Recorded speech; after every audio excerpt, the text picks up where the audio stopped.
Steel Power, ça, je tiens à préciser ça en préambule à toute chose. Ben, c'est comment ça se passe bien. Hein, on a quand même moins de pression que l'année dernière, dans le sens où on a un peu de passif quand même, dans le sens où on est pas mal suivi par le public, on fait un peu de buzz, on le voit, il y a pas mal de retours sur toutes les publications qu'on peut mettre sur les réseaux sociaux, sur internet, etc. Donc ça sent plutôt bon, on est bien posé, l'organisation est pas mal. On est de bonne humeur et on a Antoine qui est quelqu'un de très rigolo qui est avec nous. Antoine Chomsky. Voilà. En place Pascal Tourin de l'année dernière qui est toujours drôle, mais à force que tout le monde l'ait vu dans toutes les conventions et qu'ils étaient un peu trop galvaudés, on a décidé de renouveler avec quelqu'un de beaucoup plus petit, hein, dans la taille, dans le poids. Et donc forcément beaucoup moins lourd.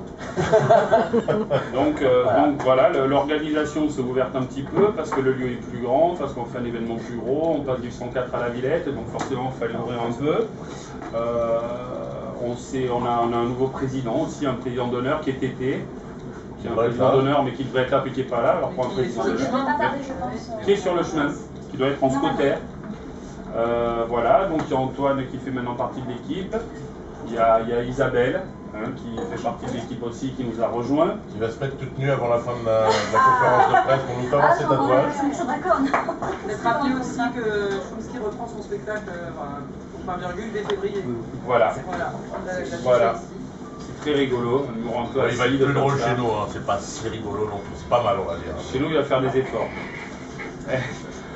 Après, donc voilà, ça se passe plutôt pas mal. On a été victime de notre succès, on peut dire. Voilà, on a Manu Da Silva qui était l'année dernière président d'honneur du jury. Donc, qui dit jury dit concours de tatouage. Il y a des contestes qui vont se pas les passer sur scène, parce qu'on va principalement parler de tatouage dans cet événement, évidemment. Et donc, qui reste dans l'équipe pour nous soutenir cette année, qui nous file un coup de main, qui vient de sortir un album d'ailleurs qui s'appelle Villa Rosa. Un excellent album au passage, et qui lui nous aide en tant que chargé de prod, si on peut dire, et qui nous aide aussi à faire la promotion de l'événement en 2014. Donc déjà, on trouve que notre équipe est fort sympathique et plutôt pas mal. Voilà, une équipe de charme, de choc. On va peut-être faire un petit retour sur le retour justement du mondial l'année dernière au 104. Donc on a une belle fréquentation.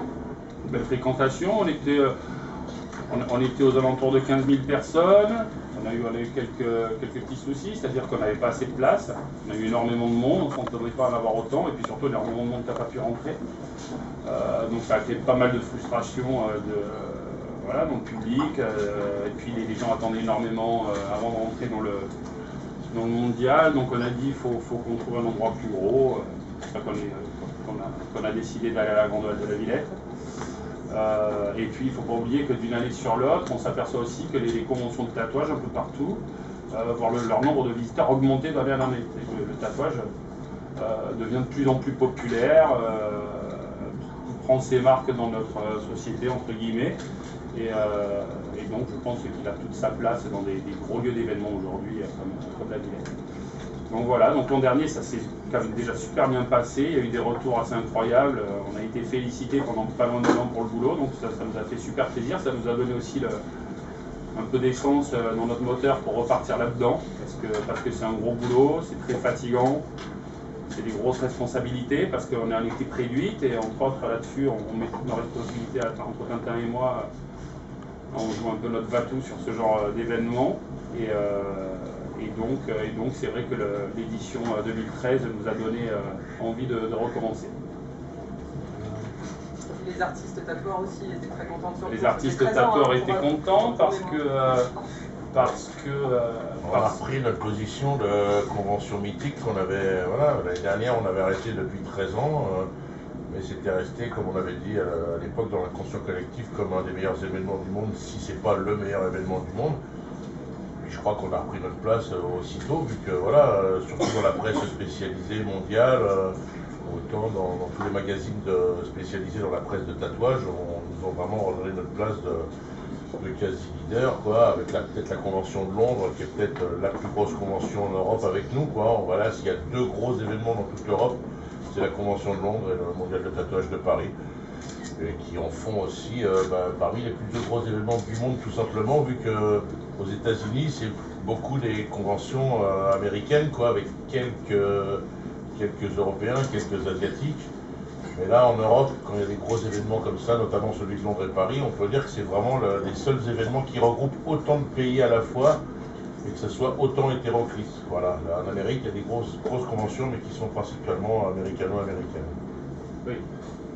Et autre chose, c'est que finalement, quand on regarde à l'échelle européenne, les grosses conventions organisées par les tatoueurs sont assez rares. C'est-à-dire qu'on sait leur faire plaisir, on sait ce qu'on a envie, nous, on sait ce qu'on aimerait leur proposer dans une convention de tatouage en tant que tatoueur, donc on est allé dans ce sens-là, ce qui fait qu'au-delà du fait d'avoir un gros plateau et de créer un événement, on a réussi, et ça c'est ce qu'on va essayer de faire encore cette année, de faire quelque chose de très gros et qui reste familial et qui crée une ambiance un peu particulière.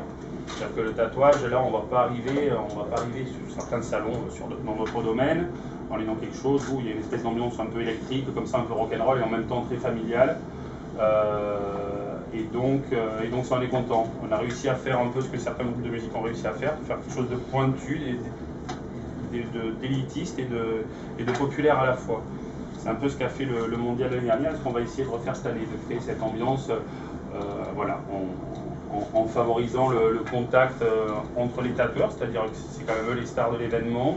Si on favorise le contact entre eux et pendant l'événement et après, et dans les soirées qui se passent après, etc., on crée une ambiance qui est plutôt chouette et ça nous a été, on a été remerciés pour ça et je pense que c'est ce qui s'est passé l'année dernière, donc il n'y a pas de raison que ça ne se passe pas cette année. Donc on peut parler des nouveaux tatoueurs qu'on va voir aussi, vu qu'il y a peut-être 40% des tatoueurs qui vont être présents qui sont des nouveaux, c'est-à-dire qu'on en a gardé donc 60% qui étaient là l'année dernière. Bon, après il y a toujours une sorte de turnover, des grands artistes qui ne reviennent pas parce que leur calendrier ne leur permettent pas, mais cette année il y a quand même beaucoup de nouveaux, très très gros noms, vu qu'il y en a des nouveaux qui sortent chaque année.